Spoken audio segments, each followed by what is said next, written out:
का गुणगान और गणपति महोत्सव मनाया जा रहा है। विगत कई वर्षों से नासरा परिवार अपने निवास स्थान पर भगवान गणपति को गणेश चतुर्थी से लगा करके तो पूर्ण जो है अनंत चौदस तक भगवान गणपति का पूजन अर्चन और वंदन कर रहे हैं। ये बड़े भाग्यशाली है।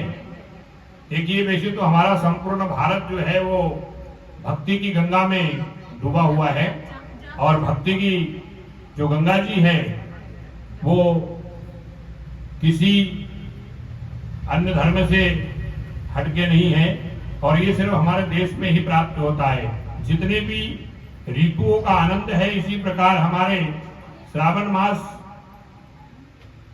और हमारा दुर्गा महोत्सव, नौ दुर्गा, इसी प्रकार भगवान गणपति का जो भाद्र मास में जो पूजन वंदन अर्चन होता है, ये हमारे संपूर्ण जगत कल्याण के लिए हमारे देश में मनाया जाता है। और आज से नहीं, ये सदियों से हमारे यहाँ की परंपरा रही है।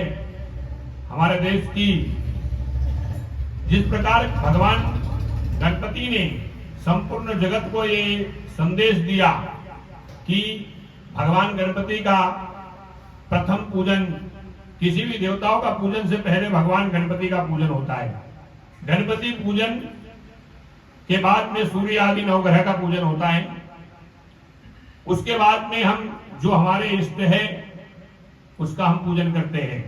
तो गणपति भगवान का जो प्रथम पूजन का स्थान जो भगवान शिव और मां शक्ति के माध्यम से स्थापित हुआ, सर्वश्रेष्ठ भगवान गणपति का पूजन है। तो हमें भी एक संदेश दिया है मानव जाति के लिए कि हमने किस प्रकार से अपने जीवन को, जिस प्रकार भगवान गणपति ने संदेश दिया, इसी प्रकार हमने उस भगवान के कार्य को, उनके पद चिन्हों पे चलना चाहिए। कहते हैं जो माता पिता का भगत होता है, गणपति की पूजा करने से ये हमें अवगत होता है कि उन्हें और किसी को न मान करके अपने पिता भगवान शिव और मां पार्वती को ही संपूर्ण पृथ्वी का प्रतीक माना और उन्हीं की परिक्रमा करके और वो सर्वश्रेष्ठ अपने स्थान पे पूजित हुए। तो आज हम जितने भी देशवासी हैं, हम लोगों को ये जो है अवगत करवाया है भगवान गणपति ने कि हम अपने कर्मों से, अपने सिद्धांत से और अपनी जिम्मेवारी से हमारे कर्तव्य का पालन करें और हमेशा जो है अपने बड़ों का सम्मान करें। देवताओं का जो पूजन है वो हमें यही अवगत करवाता है कि किस प्रकार से पूजा में हमने अपने बड़ों का सम्मान करना चाहिए। ये बड़े भाग्यशाली हैं हम लोग जो भारत में हमारा जन्म हुआ। वैसे तो अभी बहुत से लोग भारत को छोड़ करके अपने कारोबार के लिए विदेश प्लान करने जा रहे हैं और बहुत से लोगों ने किया भी है और जा रहे हैं। परंतु याद रहे कि हमारा जो धर्म है वो किसी पैसे से और किसी बिजनेस से संबंध नहीं है। हमारे पूर्वजों ने, मैं आज कहना चाहूंगा, जिस समय भारत और पाकिस्तान का विभाजन हुआ तो संपूर्ण वहां के जितने भी हिंदू थे वो भारत की तरफ आ गए। उनने सब कुछ अपना सब कुछ त्याग करके कहते हमारी पूजा, हमारी पद्धति, हमारा सनातन, हमारा हिंदुत्व, हमारा सब कुछ जो है, उनने अपनी जमीन, अपना सोना चांदी, मकान, दुकान, सब कुछ को छोड़ करके जितने भी आज पंजाबी वर्ग है जहां भी जो बैठे हैं वो सिर्फ सनातन धर्म के लिए आए थे कि हम अपना धर्म को नहीं छोड़ सकते, चाहे भूखे रहना पसंद है। इसीलिए हम लोग पाकिस्तान से हिंदुस्तान की तरफ आकर के हमने अपने वैदिक परंपराओं को, हमारे बड़ों का सम्मान, हमारी देव पूजा, हमारे भोलेनाथ की पूजा, हमारे सनातन धर्म की जो भी पूजा पद्धति है उसको हमने अपनाया। और आज हम जो है अपने बिजनेस के कार्य के लिए ठीक है व्यवसाय भी बहुत जरूरी है, व्यापार भी बहुत जरूरी है, परंतु ऐसा नहीं कि हम अपनी परंपराओं को भूल जाए। परंपरा जो है वो अजर और अमर है। किसी व्यक्ति ने स्वामी विवेकानंद से पूछा, किसी अंग्रेज ने, कि महाराज आपके भारत में सबसे बड़ी और सबसे बड़ी नदी कौन सी है? किसी अंग्रेज ने पूछा कि आपके भारत में सबसे बड़ी नदी कौन सी है, किस नदी का को आप महत्व देते हैं, आपके देश में कौन सी बड़ी नदी है? स्वामी विवेकानंद ने कहा हमारे देश में सबसे बड़ी नदी के रूप में जमुना जी है। सबसे बड़ी नदी जो है वो जमुना जी है।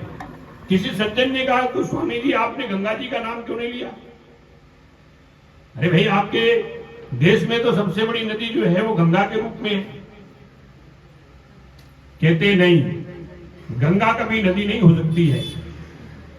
गंगा जी जो है वो हमारे संपूर्ण भारत की मां है, और हम अपनी मां को कैसी नदी का दर्जा दे सकते हैं? संपूर्ण भारतीयों की मां है, और मां के शरीर से दूध की उत्पत्ति हुई है। मां के शरीर से दूध की उत्पत्ति हुई है, उसी को पी करके, उसी दूध का पान करके हम लोग बड़े हुए हैं। हमारे मां जो गंगा है वो संपूर्ण भारतवासियों की मां है, नदी नहीं है।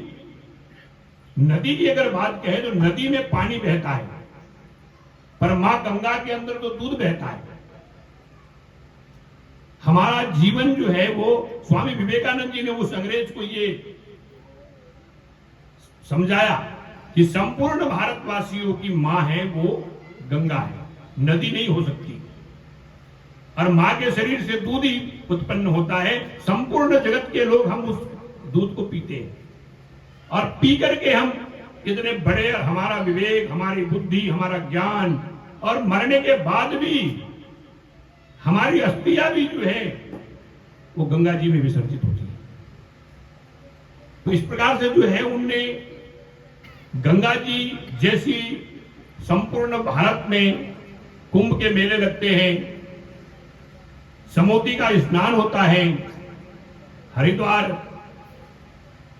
वाराणसी,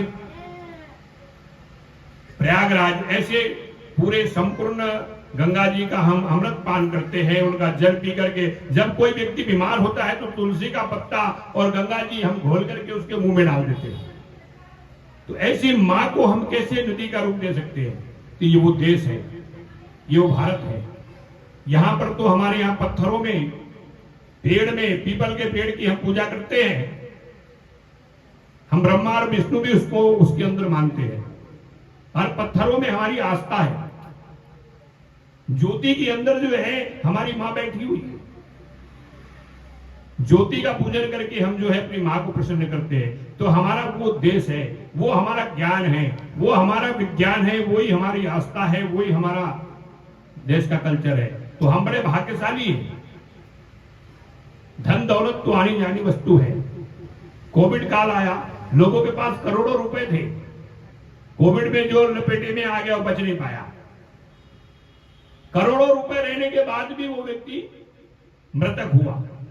तो पैसे से हम बचा नहीं सकते, पैसे से व्यवसाय कर सकते हैं। इसलिए हम अपने देश की बात करते हैं, हमारे हिंदुत्व की बात करते हैं, हम सनातन की बात करते हैं, हम हमारे वैदिक देवी और देवताओं की बात करते हैं। बड़े अहोभाग्यशाली है नासरा परिवार।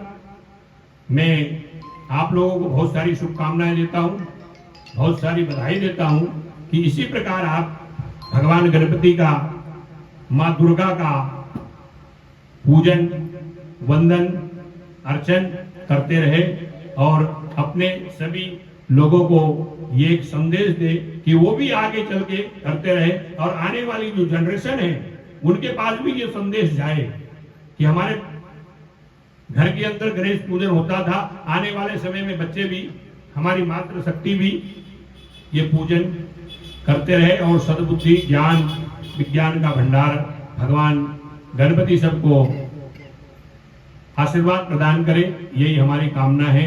ओम शांति शांति शुभ शांति भवतु। सतगुरुदेव महाराज की।